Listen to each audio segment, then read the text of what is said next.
नमस्ते. मी सायली. घरोघरी रुचिरा या चॅनलवरती तुमचं खूप खूप स्वागत आहे. तर आज आपण ना कोकम सरबत कसा बनवायचा तो पाहणार आहोत. काय होतं, आपल्याला कधी कधी ऍसिडिटी सारखं होतं, जळजळ होते.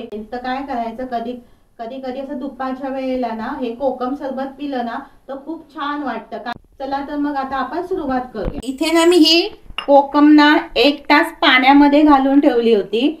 आता ही आपण ना मिक्सरला लावून घेणार आहोत. ही कोकम घालायची आहेत. पाण्यासकटच आपण ही मिक्सरला लावून घ्यायचं आहे.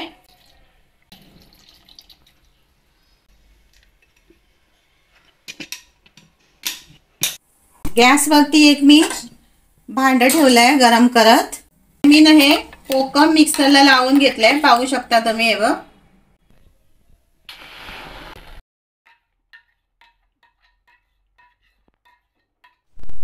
आता मी याच्यामध्ये 2 चमचे साखर घालणार आहे.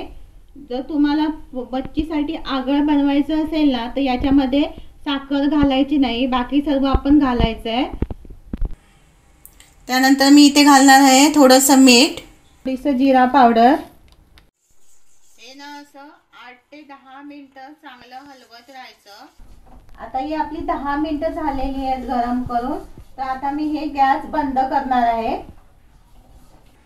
आता हे गरम असतेच वेळी आपण ना काय करायचं, एका गाळणीने हे गाळून घ्यायचंय.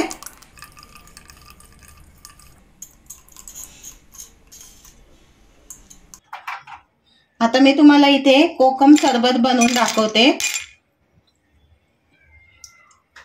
कोकम सरबतसाठी मी इथे बर्फ घेतलेला आहे आणि त्यानंतर आपण 2 चमचे हे आगळ घालायचं आहे.